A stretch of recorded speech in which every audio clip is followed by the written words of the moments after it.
Good morning students. आज मैं आपको ब्रेथ से संबंधित कुछ टर्मिनोलॉजी बताऊंगा, इनको जब मैं इसके बाद प्रमेय सिद्ध कराऊंगा।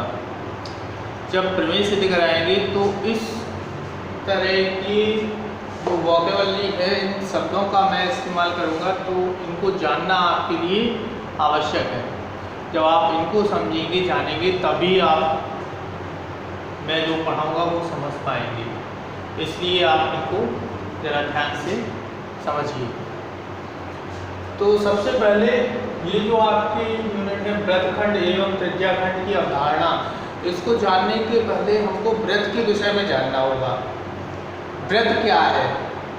सबसे पहले ब्रेथ होता क्या है? ब्रेथ क्या होता है कि एक नियत बिंदु से, एक नियत बिंदु जो कि समतल में स्थित हो, उससे समान दूरी पर स्थित बिंदुओं से निर्मित आकृति को हम क्या कहते हैं? ब्रेथ कहते हैं।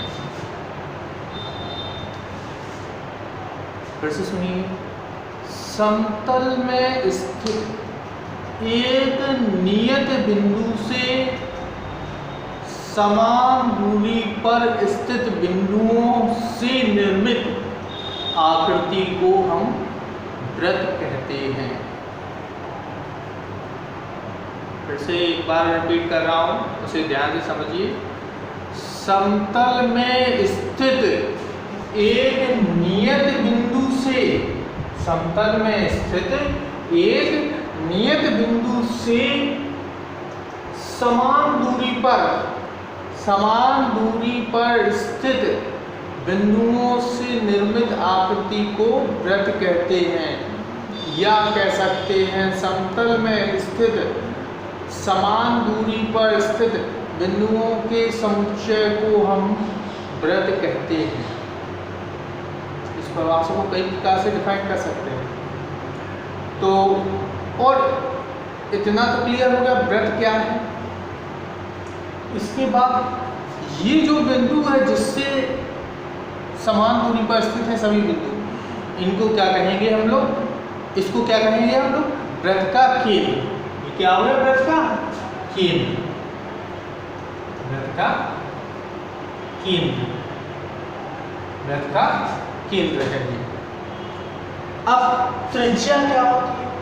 ब्रेथ के केंद्र से इन जो समान दूरी पर स्थित बिंदुओं के बीच की दूरी को हम क्या कहेंगे? इसको त्रिज्या कहेंगे। इसको क्या कहेंगे? त्रिज्या कहेंगे। ये क्या है? हमारे ब्रेथ की त्रिज्या है। ब्रेथ की त्रिज्या है। ब्रेथ के केंद्र से ब्रेथ पर स्थित बिंदुओं, किसी भी बिंदु के बीच की दूरी को हम क्या कहेंगे? त्रिज्या कहेंगे। इसके बाद जो है परिधि। परिधि आप लोग आयत के विषय में पढ़ के आए हो, वर्ग के विषय में पढ़ के आए हो। जो वर्ग का परिमाप होता है, आयत का परिमाप होता है,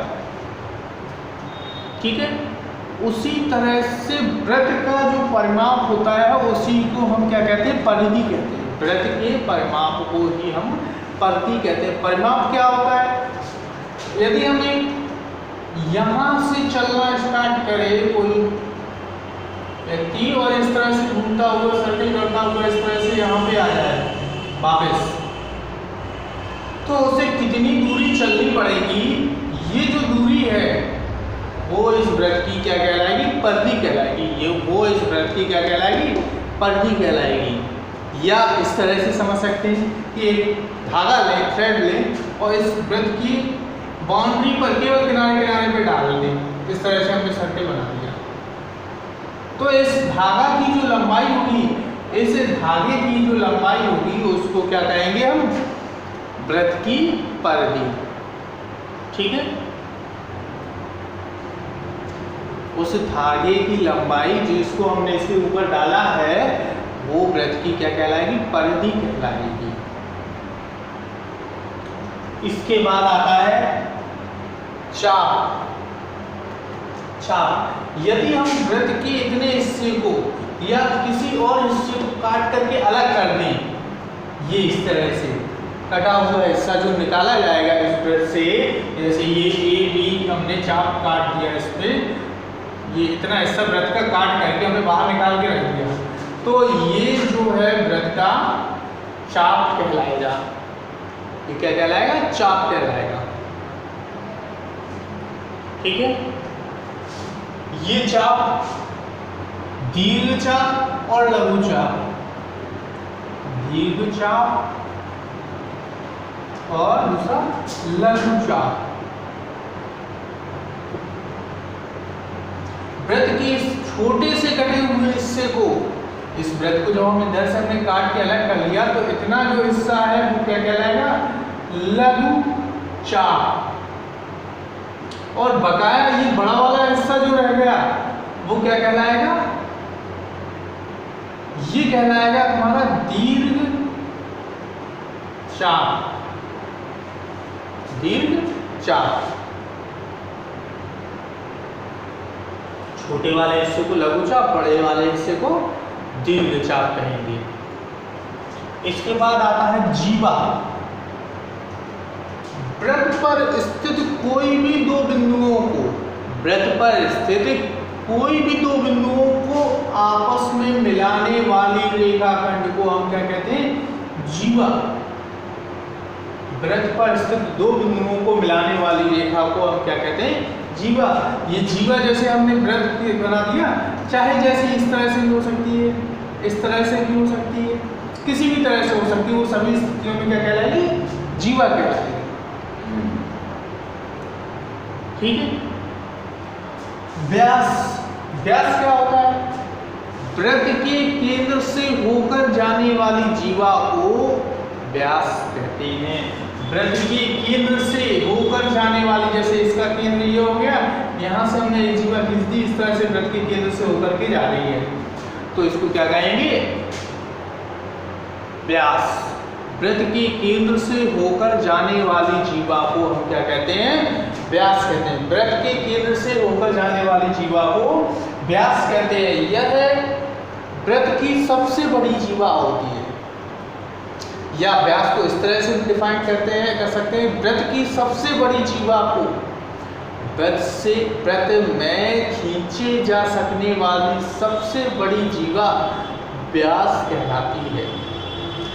व्यास का एक फॉर्मूला भी है, व्यास बराबर 2 गुणित त्रिज्या। व्यास बराबर 2 गुणित त्रिज्या। व्यास बराबर 2 गुणित त्रिज्या। इसको आप यूज करेंगे कई जगह पे फॉर्मूलों में। चलिए अब इसके आगे की टर्मिनोलॉजी कुछ और बताते हैं।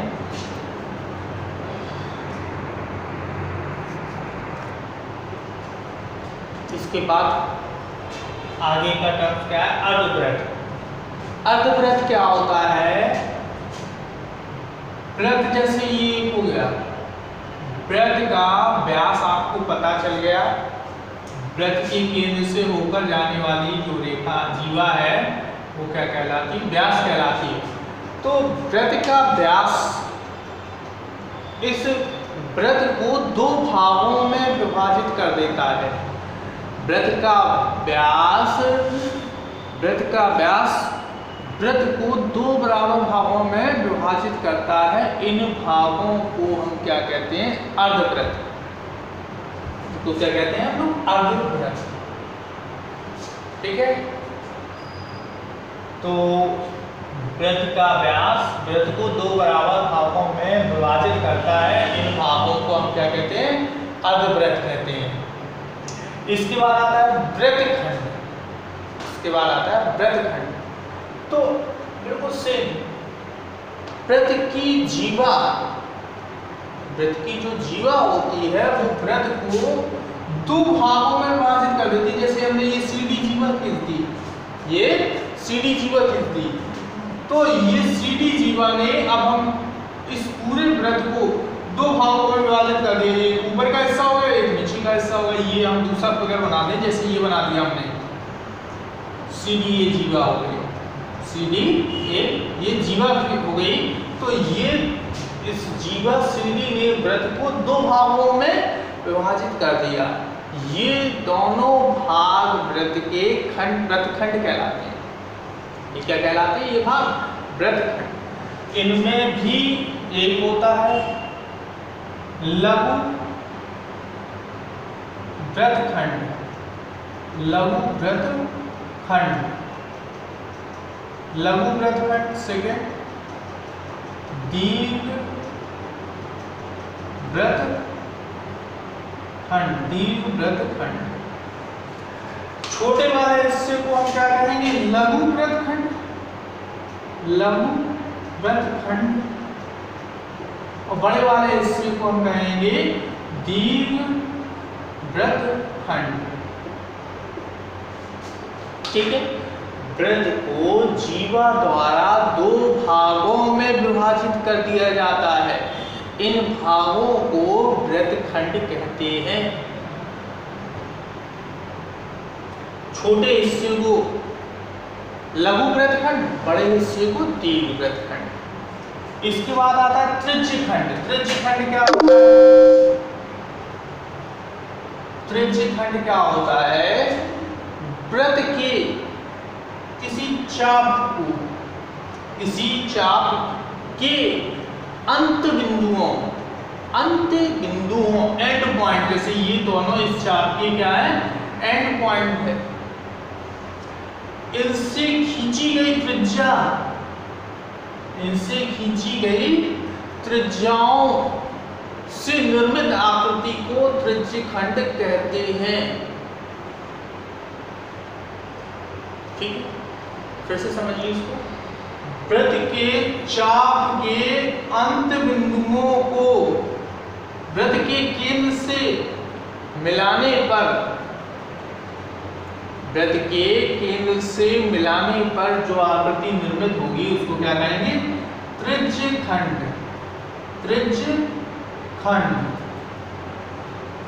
वृत्त के चाप के अंत्य बिंदुओं से निर्मित त्रिज्याओं द्वारा निर्मित आकृति को हम क्या कहेंगे? तृज्यखंड कहेंगे। इसके बाद आता है सकेंद्रीय वृत्त। सकेंद्रीय वृत्त एक या एक से अधिक ऐसे वृत्त जिनका केंद्र क्या हो? एक ही हो। तो जब एक ही केंद्र होगा तो वृत्त किस तरह से निर्मित होंगे? इस तरह की निर्मित होगी। इनको हम कहते हैं सकेंद्रीय वृत्त, कॉन्सेंट्रिक सर्किल, कॉन्सेंट्रिक सर्किल। ठीक है। तो मेरे ख्याल से समझ में आ गया होगा। आप लोग इसको आप अच्छे से समझ लीजिए। इसके बाद मैं आपकी जो प्रमेय हैं उनको कराना स्टार्ट करूंगा। जैसे वृत्त के केंद्र पर बना कोण परिधि पर बने कोण का दो गुना होता है। एक ही वृत्तखंड में बने कोण आपस में बराबर होते हैं। अर्धवृत्त में बना कोण समकोण होता है। इन सारी प्रमेय को मैं कंप्लीट कराऊंगा इसके बाद। ठीक है। और इस वीडियो को ज़्यादा से ज़्यादा लोगों को शेयर करें और चैनल को सब्सक्राइब कर लें। जिन लोगों ने अभी तक सब्सक्राइब नहीं किया है वो लोग सब्सक्राइब कर लें।